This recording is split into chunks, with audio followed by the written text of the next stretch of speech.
অনেকে প্রশ্ন করেছেন যে ভাই আমরা প্রবাসে আছি, সৌদি আরব, দুবাই, কাতার, বাহরাইন, তারপর মালয়েশিয়া, মালদ্বীপ, ঠিক আছে, ইরাক, তারপরে আপনার ইরান, মিশর, এই সমস্ত দেশে যারা রয়েছেন তারা কিভাবে ইউরোপে যাবেন এ সম্পর্কে গাইডলাইন চেয়েছেন, তাই না?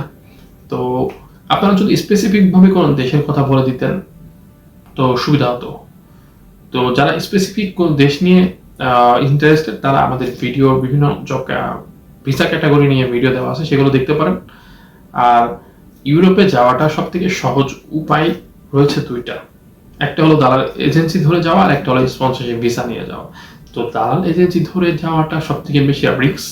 কিভাবে কেমন ভাবে এটা রিস্ক সেটা আপনারা খুব ভালোভাবে জানেন, ঠিক আছে? বাংলাদেশের দালাল এজেন্সির অবস্থা, বিদেশি দালাল এজেন্সির অবস্থা কেমন সেটা আপনারা খুব ভালোভাবে জানেন।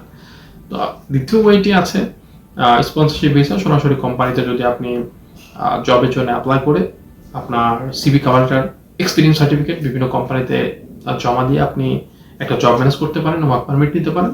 তো আপনি ইউরোপে যেতে পারেন, সেটা প্রবাসী থেকে হোক আর বাংলাদেশে থেকে হোক পসিবল।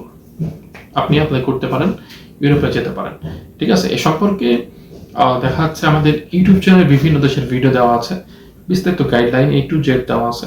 আপনারা আমাদের ভিডিও লিস্টগুলো দেখেন, বিস্তারিত জেনে যেতে পারবেন, বুঝে যেতে পারবেন। সকলকে ধন্যবাদ।